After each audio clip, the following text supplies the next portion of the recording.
tenemos muchos símbolos para tener en cuenta, tenemos muchos símbolos para estudiar, para definir,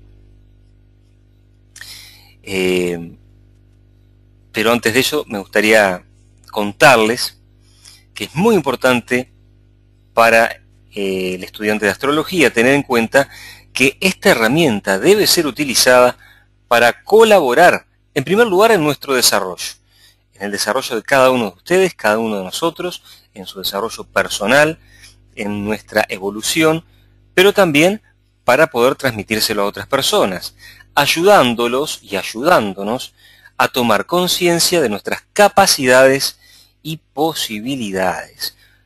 Aplicaciones útiles de la carta natal. Por ejemplo, vamos a poder ayudar a hacer una especie de análisis vocacional de una persona. Esto es muy útil, por ejemplo, en el instante de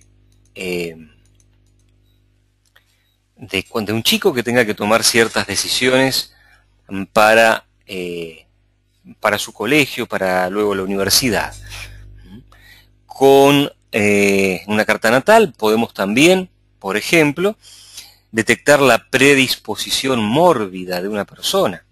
Esto es, qué tendencia puede tener a enfermarse y en qué órganos puede estar esa predisposición, dónde pueden estar sus debilidades, pero no solamente orgánicas, también sus debilidades emocionales, sus debilidades mentales y también dónde están sus fortalezas. ¿Por dónde puede estar perdiendo energía? ¿Por dónde o en qué actividades, en qué áreas de su vida puede recargar fácilmente esa energía? Vamos a ver también en una carta natal los procesos. ¿Cómo realiza un proceso, por ejemplo, en una relación una persona? ¿Cómo se vincula con sus padres, con sus amigos, con su pareja? Los problemas de pareja, ¿a qué se deben? Bueno, es muchísimo lo que podemos llegar a ver en una carta natal. Prácticamente lo que a ustedes se les ocurra. El objetivo de este curso es convertirlos en consultores en psicoastrología. Serían astrólogos, sin lugar a duda, pero además con la capacidad de poder dar respuestas puntuales a determinadas preguntas.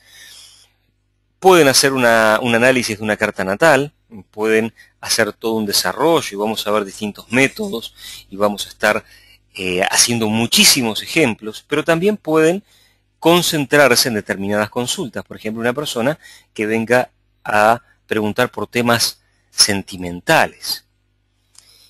Y un consultor en psicoastrología no le va a decir, tiene que dejar a fulanito y casarse con menganito. Lo que vamos a decir ahí es ver qué tipo de situaciones tiene que aprender, qué lecciones tiene que aprender en el área de la pareja, qué tipo de proyecciones puede estar haciendo sobre el otro, lo que genera ciertas dificultades y cómo solucionar ese tipo de problemas. En definitiva, vamos a estar ayudando a que esa persona crezca y desarrolle todo su potencial y a su vez pueda armonizar ese aspecto de su vida que es la pareja. Así lo vamos a poder hacer en muchas áreas de la vida, en prácticamente todas, y bueno, justamente eso es lo que estamos buscando. Reconectarnos con nuestras potencialidades, ayudarnos a reencontrarnos, ¿sí?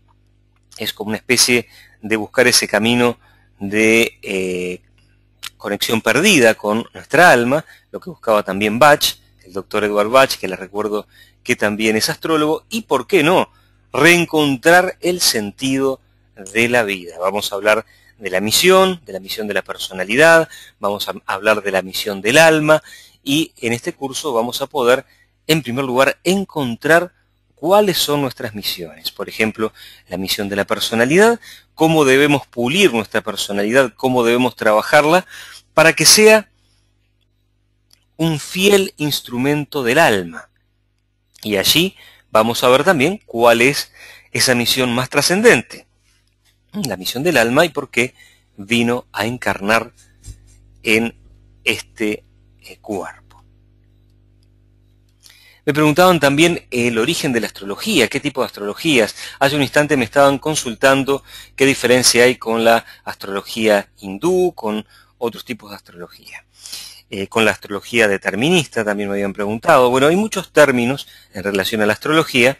Les recuerdo que psicoastrología es una astrología un tanto contemporánea, donde los principales exponentes han sido astrólogos ingleses del siglo pasado, fundamentalmente de comienzos del siglo XX y también del siglo XIX.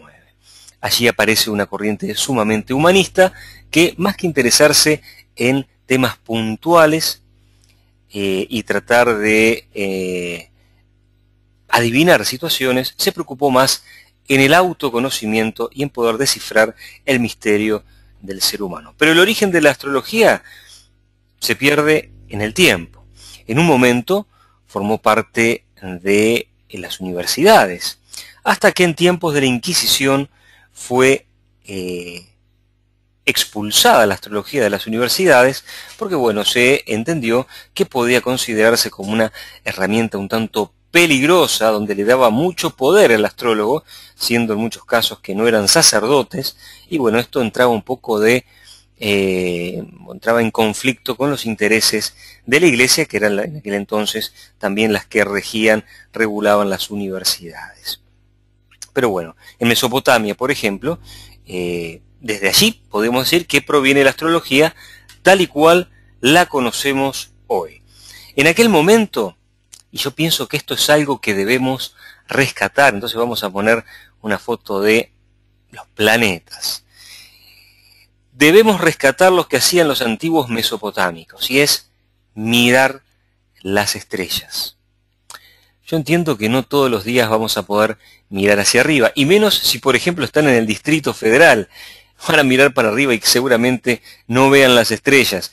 Pero bueno, si tienen la posibilidad de ir al campo, alejarse de la contaminación lumínica de las grandes ciudades y poder mirar hacia el cielo, esto nos va a enseñar muchísimo. Antiguamente, la observación sistemática del cielo les permitía tener un sistema de presagios celestes, mediante el cual iban a evaluar el destino del rey y del pueblo. Así comenzó. Primero la astrología era para el rey y para el pueblo. De alguna manera, el ser más importante en aquel momento era el rey, pero bueno, este también representaba a su pueblo y los designios hacia el rey iban a afectar al pueblo. Fundamentalmente hacia finales del periodo babilónico, a los astrólogos comenzaron a usar factores que iban a aplicarse más directamente a los individuos. Ahí es donde comienza la astrología individual. Y uno de los aportes y de los primeros avances fue el considerar el grado ascendente. Antiguamente el grado ascendente se le llamaba horóscopos, por eso se habla del horóscopo. Y bueno, acá tenemos que hablar de los horóscopos de los periódicos, de televisión, no tiene absolutamente nada que ver con lo que vamos a hacer aquí. Horóscopos en griego significa el que vigila la hora, ¿sí? Antiguamente entonces horóscopo significaba lo que hoy llamamos ascendente.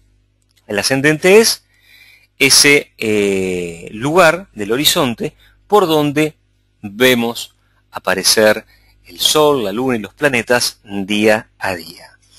Bien, por donde nacen, por donde ascienden.